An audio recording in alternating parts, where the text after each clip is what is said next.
না বোঝার কারণে আপনার আমার কিছু সন্তান ডিসেম্বরের শেষ রজনীতে, জানুয়ারির শুরুর রজনীতে প্রথম প্রহরে 12টা 1 মিনিটে একটি অসামাজিক অশ্লীলতা, বেহেয়াপনা, বেলাল্লাপনার একটি অনুষ্ঠান তারা পালন করে থাকে। সেটির নাম দিয়েছে তারা 31st নাইট।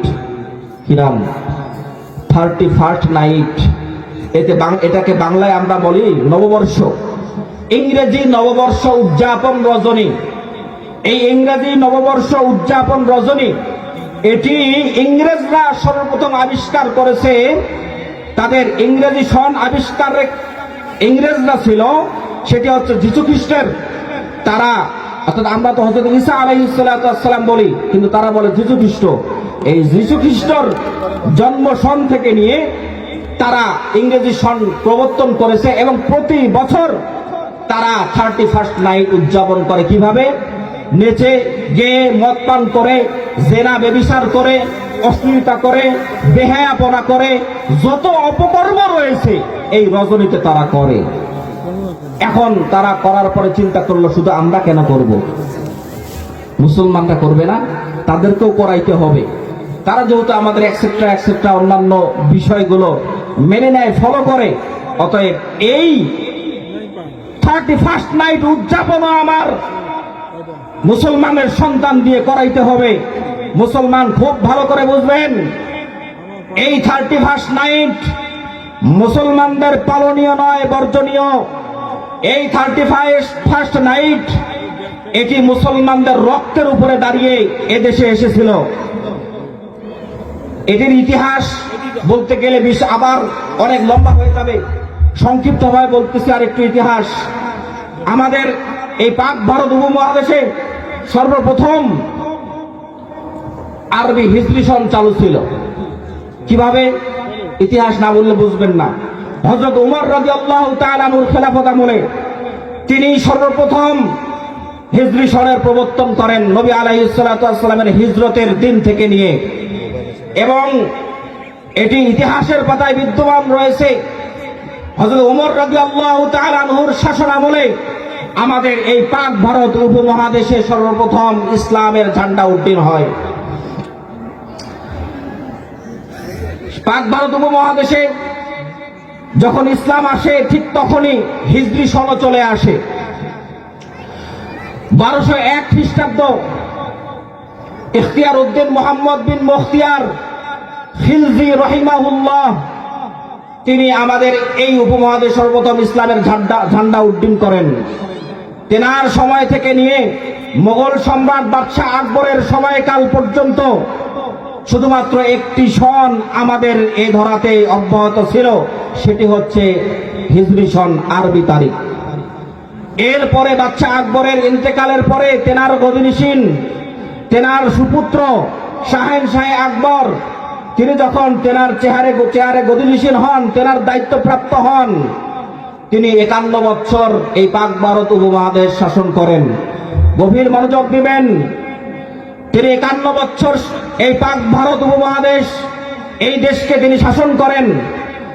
এক সময় গিয়ে তিনি যখন দেখলেন যে আমাদের এই পাক ভারত উপমহাদেশের যেই জনগণ, যেই বৃহত্তর জনগোষ্ঠী রয়েছে, এদের থেকে যে খাজনা, যে ট্যাক্স, যেই জিজিয়া, যেই কর নেওয়া হয়, এর জন্য একটি সকলের যাতে সুবিধা হয়, এজন্য একটি নতুন নিয়ম, নতুন তারিখ, নতুন ডেট ঠিক করা প্রয়োজন। এজন্য তেনার অনুমতিতে আমির ফতেউল্লাহ ফয়েজি তিনি সর্বপ্রথম 1585 খ্রিস্টাব্দে 1585 খ্রিস্টাব্দ 963 হিজরি সন মোতাবেক তিনি 16 মার্চ তিনি সর্বপ্রথম বাংলা সন চালু করেন। সেই 1585 খ্রিস্টাব্দ থেকে নিয়ে নতুনভাবে ইংরেজি সনের পাশাপাশি আরবি সনের পাশাপাশি আরেকটি সন চালু হয়, সেটি হচ্ছে বাংলা সন। সেই বাংলা সনের শুরু হয় বৈশাখ থেকে নিয়ে শেষ হয় চৈত্র মাস দিয়ে। এবার এই আরবি সন এবং বাংলা সন, এই দুই সন চলতে থাকে 1757 খ্রিস্টাব্দ পর্যন্ত। খুব ভালো করে মনে রাখবেন, 17 শতাব্দীর কথা বলতেছি। 17 শতাব্দীতে আমাদের এই পাক ভারত উপমহাদেশ বলতে আমরা ভারত, বাংলাদেশ, পাকিস্তান এই তিনটা দেশ ছিল তৎকালীন পাক ভারত উপমহাদেশ। এই দেশটি বিশ্ববাজারে একটি আন্তর্জাতিক বাজারে পরিণত হয়ে গিয়েছিল। সেই 1700 শতাব্দীতে ইংরেজরা তারা বণিক বেশে ব্যবসায়িক সেজে আমাদের এই ভূখণ্ডতে এসেছিলেন। আসার পরে আস্তে আস্তে বিশাল ঘটনা, সেদিকে যাব না, সংক্ষিপ্ত বোঝার জন্য বলতেছি আপনাদেরকে যে ইংরেজি সন রক্তের উপরে পাড়া দিয়ে এদেশের এই মুসলমানদের রক্তের উপরে পাড়া দিয়ে এই ভূখণ্ডে এসেছিল, সেটি বলতেছি আপনাদেরকে। সে সময় ইংরেজরা এসেছিল।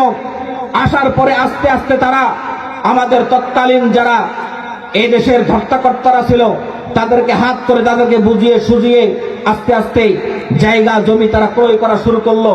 এক পর্যায়ে তারা ষড়যন্ত্র শুরু করলো মুসলমানদের সেনাপ্রধানদের এবং মুসলমানদের শাসনকর্তাদের বিরুদ্ধে।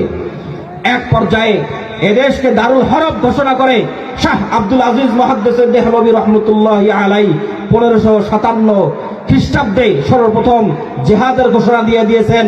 তিনি বলেছেন যে ইংরেজদের বিরুদ্ধে সর্বপ্রথম তিনি ঘোষণা দিয়েছেন যে ইংরেজদের বিরুদ্ধে জিহাদ করা এদেশের মুসলমানদের উপর ফরজ। শুধু মুসলমান নয়, এদেশের প্রত্যেকটি নাগরিকের উপরে জিহাদ করতে হবে ইংরেজদের বিরুদ্ধে।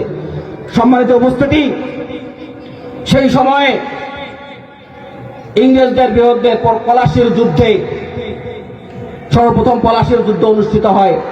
সেই যুদ্ধে অনেক মুসলমান, অনেক এদেশের স্বাধীনতাকামী মানুষ শাহাদত বরণ করেন। সেই সময় থেকে নিয়ে ইংরেজরা এই দেশ, এই উপমহাদেশকে 1500 প্রায় 200 বছর শাসন করে এবং মুসলমানদের রক্তকে শোষণ করে। সেই সময় থেকে নিয়ে 1557 খ্রিস্টাব্দ থেকে নিয়ে তারা নতুন করে এদেশে আরবি, বাংলা এর পাশাপাশি ইংরেজি সন নিয়ে আসেন। এখন আপনারা আগে বলতে পারেন যে হুজুর তাহলে কি ইংরেজি সন মনে রাখা যাবে না, জানা যাবে না, পড়া যাবে না? অবশ্যই যাবে, কেন যাবে না? আরবিতে এবং শরীয়তের একটি কায়দা হচ্ছে আর জরুরত তাতাকাদ্দারু বিকদরি জরুরা, প্রয়োজন যতটুকু তাকে ততটুকুই রাখা, এর বেশি না করা।